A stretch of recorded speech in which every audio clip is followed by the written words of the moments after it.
이미 거래 절벽인데 또 반토막이다. 역대급 거래 안파 닥친 서울 아파트 시장. 이런 뉴스가 나오고 있습니다. 7월달에 서울 아파트 거래 매매 거래량이 1000건대 겨우 턱걸이했답니다. 서울 전역이 거래 가뭄이죠. 중구는 6건 거래됐다고 하는데 시장의 불확실성은 점점 더 커지고 있습니다. 이미 우리가 잘 알고 있는 부동산 거품인 거죠. 부동산 거품은 언제든지 터질 수밖에 없다라고 봐야 될 것 같습니다. 말도 안 되는 가격에 호가를 아무리 높여놓고 호구몰이를 해도 사람들이 안 산다라는 거죠. 관심도 안 가진다라는 거죠. 근데 문제는 저게 올해 연말까지 되고 내년 되면 다시 나아지냐가 아니라 올해 내년 내후년 그 이상 최소 4, 5년은 저 상태일 거다라는 게 제 생각입니다. 부동산 시장이 서울 아파트 시장이 나아질 리 없습니다.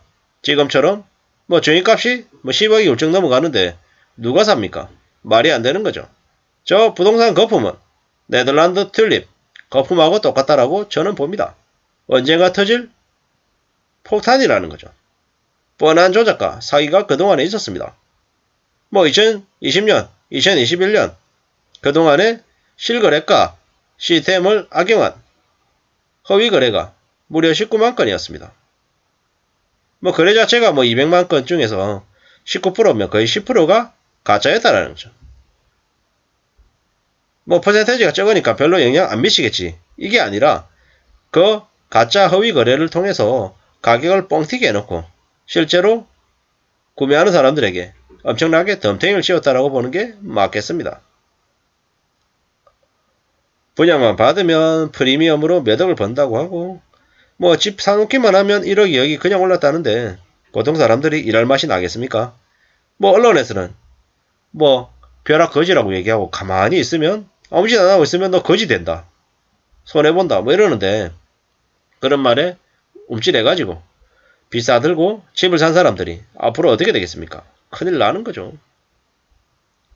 베이비부모 세대들이 과거에 부동산으로 얻었던 혜택을 지금의 2030들도 갖고 싶어서 얻고 싶어서 그렇게 질른 거죠.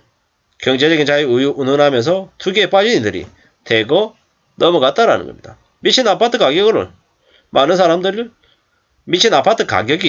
많은 사람들을 현혹시켰습니다.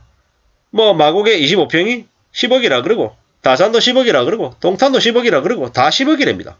헬리오시티 30평대 아파트 20억이라고 하고 최근에 1억 영대랬다고 하는데 티도 안 날 정도의 가격 조정인 거죠.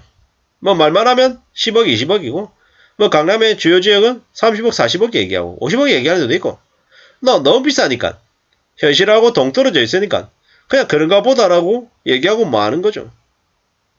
근데 그 지역에 있는 그 아파트들 중에 비어있는 곳이 얼마나 많은 줄 아십니까? 낮에 가면 모릅니다. 밤에 가보세요. 똑같은 아파트를 한 5번 가보면 있잖아요. 불이 얼마나 꺼져 있는지 대략 짐작할 수 있습니다. 아마 이게 다 까발려지면 상상을 초월할 정도로 많이 비어 있다라고 생각하고 사람들이 많이 놀랄 겁니다. 다주택자들이 지고 집값 내려가면 안 되니까 원하는 가격이 아니면 그냥 비워놓는 거죠. 그러다가 나중에 비싼 가격에 월세든 전세든 받으면 된다라고 생각하는 거죠. 좀 비정상적인 시장이 서울의 아파트 시장이다라고 저는 봅니다. 월급을 200만원, 300만원, 400만원 받아가지고 어떻게 10억, 20억짜리 집을 살 수 있을까요? 65세까지 죽으라 이래도 그 아파트 못 살 것 같습니다. 그럼 또 누군가는 얘기합니다. 에이, 어떻게 아파트를 전부 다 자기 돈으로 사냐? 대출 받아가지고 사지 이렇게 얘기합니다. 근데 지금은 어떻습니까? 주택담보대출 최고금리 7%가 금방 온다고 하는데 그냥 아파트를 주담대로 30년짜리 받으면 그냥 대출금리 7% 낼 거라고 지금 생각해야 됩니다. 그러면 5억을 대출했다고 생각해 봅시다. 57, 35 이자만 1년에 3,500만원입니다.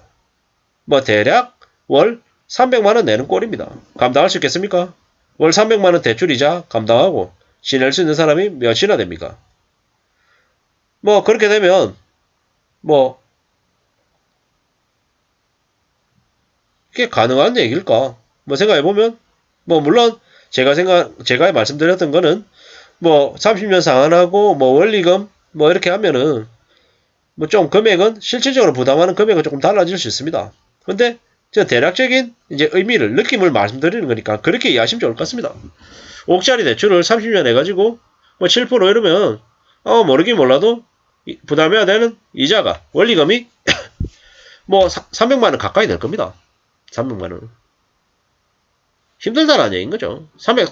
제가 다시 말씀드리겠습니다. 5억 대출을 7%에 30년 납입으로 하면 원리금 얼마 내야 되냐면 333만원 내야 됩니다. 333만원. 이거 부담하면서 30년 동안 낼 수 있는 사람이 몇이나 될까요? 지금 나 괜찮아. 지금 나 부담할 수 있으니까 그거 나한테는 어려운 일 아니야. 이렇게 얘기하더라도 그게 30년 뒤에까지 가능하냐라는 거죠. 지금 월급을 많이 받는다. 그게 10년 뒤, 20년 뒤, 30년 뒤에도 가능하냐라는 거죠.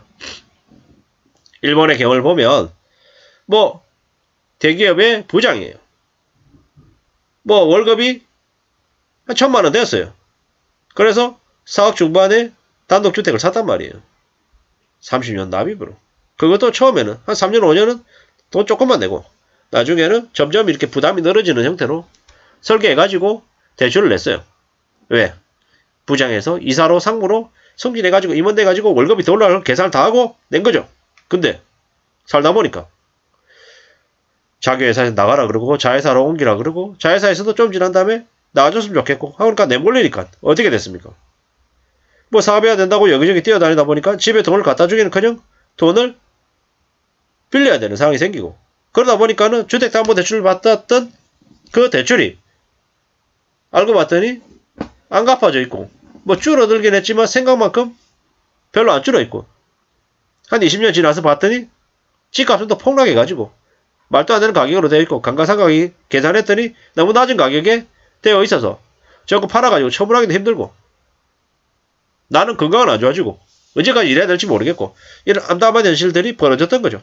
그러다 보니까 지금 현재 일본의 20, 30대가 은행에서 1%대 금리로 대출하게 해주고 뭐 권장해줘도 월세보다 주택담보대출 받아서 원리금이 더 싼데도 안 빌리는 거죠.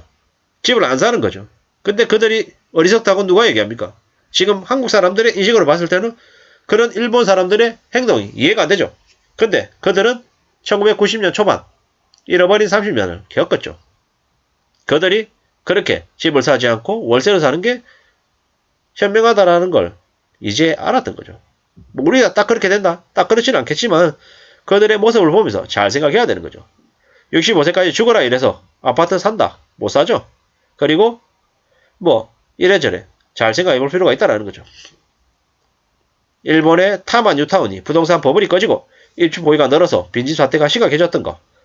뭐 일본의 노인들이 뭐 나이가 들어서 요양원으로 들어가니까 집이 비어서 관리가 안 되니까 빈집이 늘어나는 것들. 이게 한국에서도 벌어질 수 있는 일임을 명심해야 될 것 같습니다. 살면서 위기는 언제든 온다. 근데 그 부동산 위기는 충격이 더 클 것 같고 더 심할 것 같다라는 거죠. 고용시장도 불안한데 일자리도 잃으면 주택담보대출을 어찌 감당할까요? 막막합니다. 그래서 함부로 욕심부려서는 안 된다라고 생각합니다. 자기 부세에 맞게 잘 지내는 게 최고입니다. 그래야 살 수 있습니다. 알겠습니까? 제가 제 자신에게 물어보는 겁니다. 어떻게든 이 힘들고 어려운 시를 잘 견뎌나갈 수 있게끔 다짐하고 또 다짐해야 된다는 말씀을 드립니다. 감사합니다.